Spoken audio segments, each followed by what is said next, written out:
survivors, and welcome to Survivor's Guilt, the only channel that calculates your odds of surviving 2014's Clown, so stay tuned for your survival stats. I'm your host, GhostFake, a proud member of the Mutant Fam, a diverse community made up of fans of the drive-in. Today, we are taking a look at 2014's historical clown revisionist film, Clown. But first, go ahead and try on that thumbs up button and see how it fits. And you might not know this, but that subscribe button is also a horn, so go ahead and honk it. I'm sorry, that was just a trick. And go ahead and hit that share button to let others know where clowns actually came from. Now I hope you like your dad turning into a horrifying version of the thing you love the most, cause this movie is getting spoiled. Clown, written by Christopher Ford and Jon Watts, and directed by Jon Watts, starring Laura Allen, Andy Powers, Peter Stormare, and Christian Distefano. Clown is about a real estate agent slash father who puts on a clown costume he found for his son's birthday, only to find out that getting out of it will be a real mess. I'm going to say this right from the get-go, this movie is incredibly dark, despite the premise being hilarious, which makes it impossible for me to talk about this movie without a huge smile on my face. We open up to a child's birthday party where we get introduced to Meg, who is throwing a party for her son Jack. Meg's sister offers her a drink, but Meg drops the bomb that she is pregnant and must abstain. She tells her sister to keep it hush-hush since Kent doesn't know. We then get introduced to Walt, Meg's dad, who doesn't have a very high view of Kent. Meg then gets a call from the clown that was supposed to show up at the party, but had to cancel because they double booked. We cut over to Kent, who is getting a house ready to sell, when he gets a call from Meg, letting him know about the clown cancel. Lucky for them, the house Kent is getting ready to sell has some costumes in the basement, and Kent begins searching for a costume he can wear. Unfortunately, every costume he finds is either too cold or too hot, too hard or too soft, until he finds one that is just right. We cut back over to the party, where Jack is all disappointed that both his dad and the clown haven't shown up yet. But just in the nick of time, Kent shows up as Dumbo the Clown, in what is probably one of the worst clown costumes of all time, in a multitude of ways. After successfully celebrating Jack's birthday, Kent attempts to slip out of the costume and into something more his wife, but Meg wants to take a shower first, and Kent falls asleep on the couch. The next morning, Kent wakes up still in the costume, and is concerned that the wig may be stuck. He shows up at the house that he is getting ready to sell. Why are you dressed like a clown? You guys have kids? And sets up the crew tearing out the carpet, while he heads to the bathroom upstairs to get cleaned up. But the wig is stuck to his head, the nose is stuck to his nose, and the costume is stuck to his body. He finds a box cutter in the drawer, and decides that it's finally time to end his life, in the costume, and cut it off of him once and for all. And he accidentally slices his wrist in one of the cringiest scenes in the movie. Before he goes downstairs and grabs a sawzall and gives that a try. But even that mighty blade is no match for this suit. That night, Kent gets home after sitting outside waiting for his father-in-law to leave, and he still hasn't made his way out of the costume, and their dog Shadow doesn't like that. He explains to Meg that he can't get out of the costume, and Meg takes him upstairs and tears off the nose. Which unfortunately Shadow eats before they can pick it up. Kent goes to the hospital where a doctor patches up his nose and lets him know that he'll just have to let the adhesive dissolve. Kent argues that he didn't use any adhesive and that the wig is stuck and that the makeup keeps coming back. The next day, Kent goes to the office to find out who the old owner of the house was so that he can finally get some answers. Unfortunately, the old owner of the house is now deceased, making Martin Carlson deposit number 1 into our meat bank. Kent finds the number to Carlson Costumes, which was the name on the chest that held the costume, and calls it. The man on the phone lets him know not to touch the costume, and Kent drops the bomb that he's already wearing it and can't get it off. The man on the phone gives him a BS excuse as to why that is, and a real address for them to meet up at. And when Kent writes down the address, we see the seam where Kent's hand met the sleeve is now disappearing, fusing the costume to his skin. Kent shows up at the warehouse and gets introduced to Bert Carlson, the man from the call, and the two of them sit down for tea. Bert explains that he and Martin had a complicated relationship and that he hasn't spoke to him in years. He explains that the costume is an old one, but traditional in Nordic regions before clowns became silly characters. The original clown, he was not funny at all. He explains that very few people know the true origin of what is commonly known as the clown. He teaches Kent that the clown is based off the legend of the Cloyne, which was a demon that lived up in the mountains and would lure children away from the villages and eat them, but it would only eat 5 children. 5 children. 1 child for every month of winter. And that over the centuries, the legend has changed to what is now known as the clown. But while Bert explains the legend, Kent starts passing out, having been drugged by Bert. When he wakes up, he finds himself tied to a table, and Bert explains to him that the tea was supposed to keep him out for hours, and that decapitation is the only way to stop the demon. Kent breaks free just in time to not lose his head, but gets a cleaver stuck in his shoulder. What the Kent gets control of the situation and asks Bert what in the hell is going on, and Bert lets him know the rest of the legend, telling him that he is not wearing a costume, but rather the skin and hair of the cloyne. He kidnaps Bert and heads to his house to let Meg know that they need to go to the police, but when he is confronted by her dad and her brother-in-law Dave for being crazy, he unintentionally breaks Dave's arm and tells Meg to meet him at the police station. On the way to the police station, Kent pukes up some rainbow and experiences some growing pains in his fingers and toes. Bert begins choking him, and Kent loses control and veers off into a concrete barrier. He climbs out of his vehicle, and his stomach starts to growl when he sees the children in the vehicle that pulled over to help. Kent then takes off into the woods. We cut over to this Boy Scout who finds Kent leaned up against a tree, and Kent asks him for some food. But when the Scout tries to hand Kent a snack, Kent snacks on his hand and bites off one of his fingers. The next day, Meg tells Jack that if Kent tries to pick him up from school, he shouldn't leave with him. Meg goes home and finds the journal about the cloyne, and Kent finds that his teeth are doing something funny. Kent heads to a vacant apartment that he is trying to sell, I guess, and meets Robbie, a friendly kid that lives in the apartment complex. My name's Robbie. What's your name? And he offers Kent something to eat when he can hear his stomach gurgling. The next day, while Meg is noticing that Shadow is acting kind of funny, she gets a call from Kent. He explains that he's sorry for everything and then hangs up the phone. He then deposits himself into the meat bank at deposit number 2.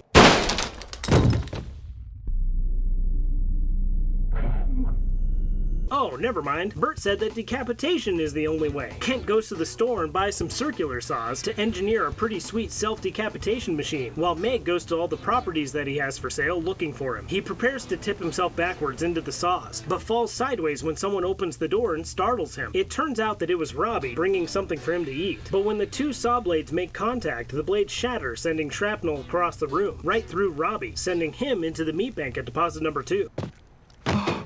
Unfortunately, with his decap machine out of order and a dead kid in his apartment, Kent realizes that he can't just let a good dead body go to waste. Meg shows up at the apartment and the two have a conversation through the door, with Kent only vaguely alluding to what he has been up to. She tells Kent that she believes him and that he is going through something crazy and that her and Jack need him, and also that she is pregnant, and Kent decides that he wants her to take him home. The next morning, Meg gets Kent all chained up in the basement, and he says that he can feel himself changing and that no matter what he says, she cannot let him out. Meg is determined to fix her husband and grabs Bert's journal to begin cramming on the cloyne. She puts 2 and 2 together, which equals that Bert Carlson is actually Martin Carlson's brother, and goes to visit him at the hospital, figuring that he probably has some useful information. As it turns out, his jaw is wired shut, so he has to write his responses. Unfortunately for her, his writing hand is wired shut and he won't give her any answers, so she leaves and goes to his dead brother's property to search for clues. She finds an odd chair with a camera pointed at it, and when she watches the footage on the camera, she discovers that Martin Carlson worked as a doctor at a children's cancer hospital, and that Bert donned the clown costume to cheer up the children his brother was working with. But Bert succumbed to the cloyne, and his brother had to smuggle dying children out of the hospital to feed him to get his brother back, which means that those 5 children fed right into the meat bank at deposits 3 through 7. And while Meg is watching that footage, we cut over to Jack, who is being bullied at school by Colton, but he gets away when he bites Colton's hand and runs home. Kent tricks Jack into coming downstairs, and then Jack tells him about the bullies at school. Meanwhile, Meg gets a call from her sister and finds out that Jack wasn't at the school when she went to pick him up, so Meg rushes home to find him, worried that Kent might have gotten to him.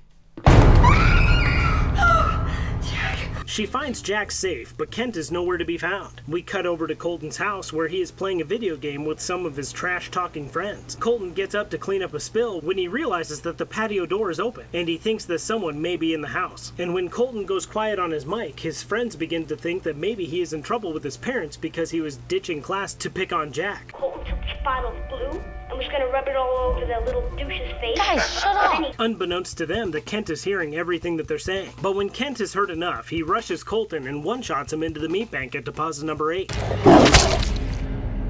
Cut over to Meg, who's getting Jack ready to go stay with her dad, when she discovers that Shadow has gotten out of the laundry room. Shadow, who now looks a little more malevolent, approaches Meg and she backs away but falls over her bags. When Shadow goes to jump on her, Bert appears from out of nowhere and decapitates Meg's new breed of dog, mid-jump, killing Shadow and scarring Jack for life. Meg flips out, and Bert reminds her that he is the only one who can help them get the costume off. He cuts the wires out of his mouth and tells her how he came in possession of the clown costume and how his brother saved him. He also also tells her that they tried to destroy the costume, but that it can't be done. And he tells her that even the smallest piece carries the curse, which explains why Shadow became a cloying clown demon thing. And when Jack tells them that Kent went to Colton's house, the two of them head there as well, only to find Colton's half-eaten corpse. They brainstorm where a clown could go where it wouldn't be noticed, and conclude that that place must be Chuck E. Cheese. Now I don't know about you, but I would definitely notice a clown at Chuck E. Cheese. But maybe it's a regional thing. Meg goes inside to look for Kent, and unfortunately gives up pretty quick before this kid gets devoured into the meat bank at number 9, and then she heads back out to the van. Meanwhile, this kid jumps into the death pit and complains that someone peed in it, but in reality they merely bled into it. We then meet this kid who is trying to find his brother Greg, because their mom says that they have to go. And when he climbs through the tunnels looking for his brother, we see further evidence of that dead ball pit kid. And when this kid finally does find Greg, he's about to get devoured by Kent, but this kid distracts him long enough for Greg to get away. But unfortunately, Kent gets this kid and devours him into the meat bank at deposit number 10. Greg slides down the slide to tell his mom what happened when his brother's remains come down the slide after him, which starts a panic inside the Chuck E. Cheese. Meg meets up with Bert and the two go on a cloying hunt. Meg finds Kent, who claims to have no idea where he is or what's going on. But when Bert tries to cut off his head, the cloying knocks him down and Meg pleads with him to let Bert help him by cutting off his head. But the demon clown tells her to bring him one more child. Bring me a child. And she'll be able to have her husband back. The clown tells Meg to meet him at her and Kent's favorite spot, and to bring the child. Meg leaves out an emergency exit only to find a gaggle of unsupervised children. Meg, in order to subvert the temptation to steal one of them, goes to sit in her van and mull over the offer that the demon made her. She hears over the radio that Bert has been arrested, when all of a sudden a girl named Annie knocks on the window asking her for a ride home. Yeah, Annie, she'll give you a ride. All the way into our meat bank. Annie climbs into the van and Meg drives her home. Home being her and Kent's favorite spot. She pulls up to their spot and wakes Annie up and kicks her out of the van. When Annie realizes that this is definitely probably not her home, Meg locks her out of the van. As a parent, I find this hilarious. Locking your kids out of the car so they get eaten by clowns is the oldest trick in the book. Annie, upon realizing that Meg pulled a fast one on her, gets more frantic to get back into the vehicle, and eventually Meg realizes that proper character development requires an arc of redemption, even if it's a small one. But when Meg opens the door, a cop pulls up and scares Annie and she runs off anyway. The cop tells Meg to stay put, but Meg remembers that she has a son and decides to go check on him instead. Just then, her dad, who is watching Jack, takes him to Kent and Meg's house, believing that he needs to talk to Kent about his odd behavior, and he discovers some bones on his way in the house. Shortly thereafter, Meg arrives at the house and confronts her dad, but Walt already found evidence of what Kent has been up to, eating kids and all, and vows to clean up the mess so that Meg is not implicated. No one will know. Baby.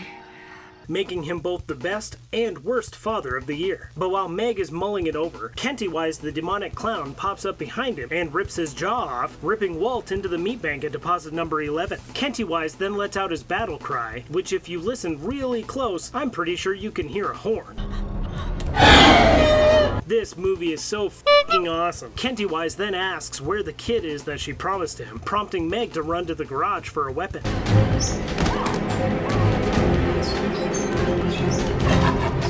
But when Jack's curiosity is sparked, he comes downstairs only for Meg to quietly send him back to his room because this part's too scary for a little kid.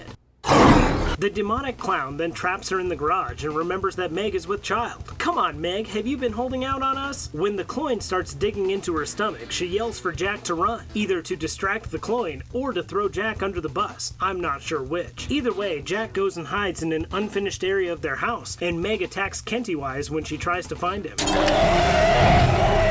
But the clown fights dirty and takes a bite out of her shoulder before throwing her into a cabinet, knocking her out, leaving him free to play a game of hide and seek with Jack. The clown finds Jack no problem on account of its keen sense of smell, but when it goes for Jack, Meg throws a chain around its neck and chains the cloyne to the water heater. And the harder the cloyne fights to get to Jack, the harder the chain digs into its gaping throat hole. Meg hesitates finishing the cloyne when Kent's voice comes from the clown, asking Meg to help him. She turns to Jack and asks him to go get the book, and some more chains. Jack, who is definitely confused, asks why, and Meg asks Jack if he wants to help Daddy. Jack reminds her that that's not Daddy. Just then, Kentywise makes one last go at Jack, digging the chain further into its neck, and Meg brings the sledgehammer down on his back, effectively decapitating the clown when the chain finishes what it started, effectively adding Kent into the meat bank at deposit number 12, because I'm pretty sure he's not coming back from that. Meg then gives Jack a hug, cause hugs are the best, and the cloying body begins to dissolve. Cut over to the coroner's office where Kent's things are being collected, showing us that the clown demon skin costume is going to be hanging out in the evidence locker, and the movie ends. So now,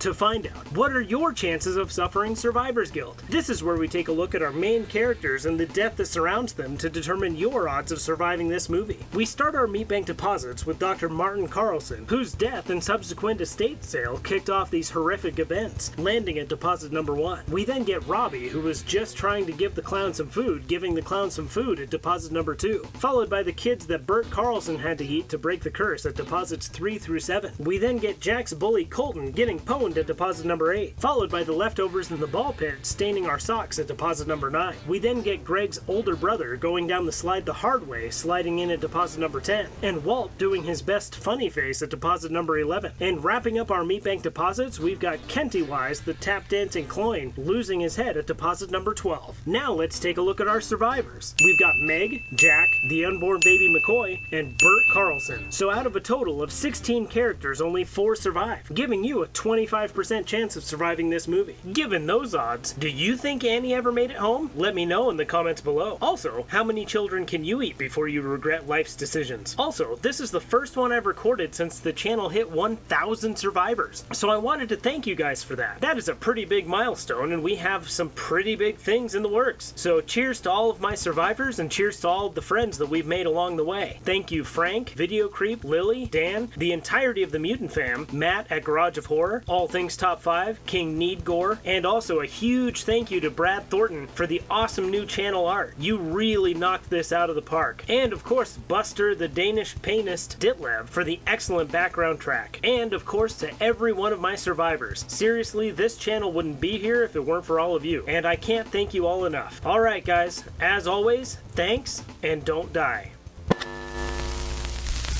This one's gonna be a hard one. No pun intended. Down the catwalk every day, and maybe someday we'll go all the way. Teenage Mutant Ninja Turtles movie. A sequel was all but inevitable, really.